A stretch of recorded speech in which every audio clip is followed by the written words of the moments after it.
Hi guys! Welcome back sa aking YouTube channel. So bumili nga kami ng Android TV guys. Nagkakahalagang 2,600. Tapos bumili din kami ng TV box worth 1,800. May nakapagsabi sa akin mabibili ito sa Shopee ng 800. Pero dito na kasi kami bumili. Kaya expected na mahal. So ngayon magi-install tayo ng Prime Video app. Since ito nga ay isang Android TV, makakapag-install po tayo dito ng Prime Video. Una, para po kayo ay makapag-install, kailangan nyo muna mag-sign in or mag-log in ng inyong Google account. Pagkatapos nyo mag-sign in sa Play Store ng inyong Google account, pwede na kayong mag-type ng Prime Video app. Saka nyo i-install. Mapunta naman tayo sa Prime Video app. Kung maalala nyo, meron ho akong video tungkol sa Prime Video subscription kapag kayo ay nag-register sa dito promo, which is meron silang 1 month free subscription ng Prime Video app.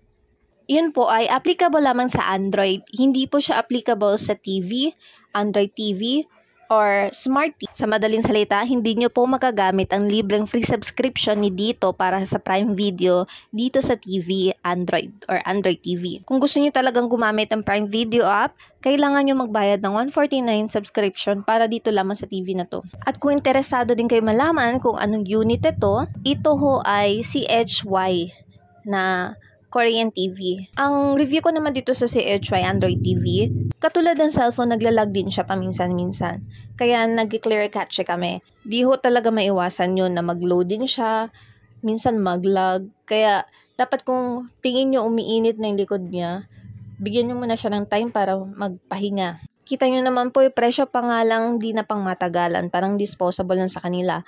2,600 lang. Pero nasa sa inyo pa rin po kung paano nyo siya gamitin at paano nyo alagaan ang mga gamit nyo. Kung tatanungin nyo din kung worth it ba ang pagbili nito, oo naman, worth it siya kasi malinaw, widescreen, malaki. Compared naman sa CP, diba? Kung sa cellphone ka lang manonood, mas malaki to. Pinagamit namin yung TV box at saka yung, kasi more on YouTube kami, nanonood kami ng YouTube, mga live ng kapamilya at kapuso. Na-happy na din ako kasi one week talaga pinanood ko dito yung magpasikat ng Showtime, as inaabangan ko siya. 11 pa lang binubuksan ko na siya. 11 AM hanggang sa matapos yung Showtime. So, eto na ang ating Prime Video app. I-install na natin. Mabagal pero okay lang kasi ginagamit ko rin kasi yung ibang gadget ko dito kaya siguro sa signal ng wifi ko. Nung isang araw, ginamitan ko siya ng mouse kasi nahihirapan ako sa umpisa gumamit ng kanyang remote habang magta-type ako kasi mas nasanay ako na mas mapabilis kung may mouse. Pero tinigil ko na din kasi kusang gumagalaw o nanginginig yung mouse, yung cursor niya. So, tinanggal ko na din siya. Paminsan-minsan din guys, biglang nag-green screen siya pero di naman tumatagal. Tapos naglalag siya, although continuous pa din yung voice niya, yung sound. Pero naglalag nga lang yun. Tapos ine-exit ko na lang o di kaya tinatanggal ko na lang muna yung TV box niya tapos isasaksak ko ulit. Kasi hindi talaga siya titigil, hindi siya babalik agad-agad. Pwede din naman kayo magkabit ng antena kaso wala kami antena. Kaya dito na lang kami nanonood sa TV box. Meron sila nung cable kaso lang hindi nila pinapaload na yun. At saka tingin ko mas magagamit ko tong TV box kaysa dun. Mas ma-enjoy ko to. Sa storage naman, hindi ko na masyad maalala pero nasa 500 gig ata to. Guys, mahilig din kami manood ng mga movies. Yung galing sa mga sites. Pero, hindi kami nanonood dito kasi masyado siyang matakaw. Yung browser niya, tapos lag siya. Kaya, hindi talaga kami dito manonood ng gano'n. YouTube lang. So, doon kami sa laptop manonood. Lag kasi dito, halos hindi mo ma-play.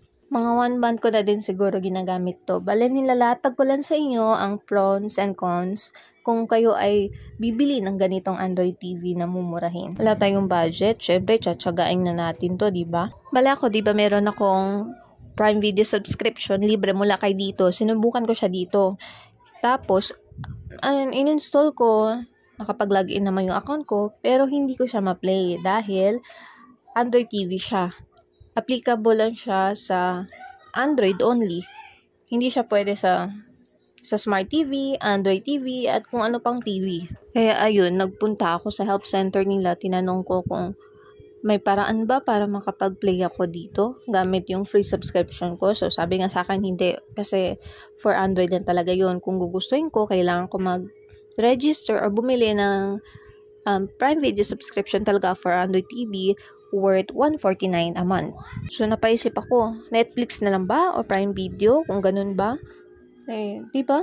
Isa nga pala sa napansin namin dito kasi lagi siyang nagre-reset ng oras at hindi mo magagamit yung wifi kapag hindi mo sinet yung oras at pati yung date. Kaya every mag-open kami, sineset namin. Hindi ko alam kung bakit ganun. Kung paano siya magsistay na lang ng ganun. Kasi kapag tatanggalin mo na yung saksakan ng TV box, so good as marireset na yung time. Kami yung tipong hindi namin hahayaan, iiwan na nakasaksak yan dyan. Kayo ho ba meron ding ganitong Android TV? Ganitong brand na CHY? Ano ho ba ang mga napapansin nyo sa inyong TV? Tumagal ho ba sa inyo ng ilang taon? Comment down below po at i-discuss natin. At baka makatulong sa isa't isa kung ano yung pwede nating gawin para mapatagal yung serbisyo ng ating TV.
kayo hindi pa nakasubscribe sa aking YouTube channel, please don't forget to like, subscribe, comment down below, and ring the bell para lagi kayo naka-notify sa mga bagong videos ko. Yun lamang po. Salamat sa panonood!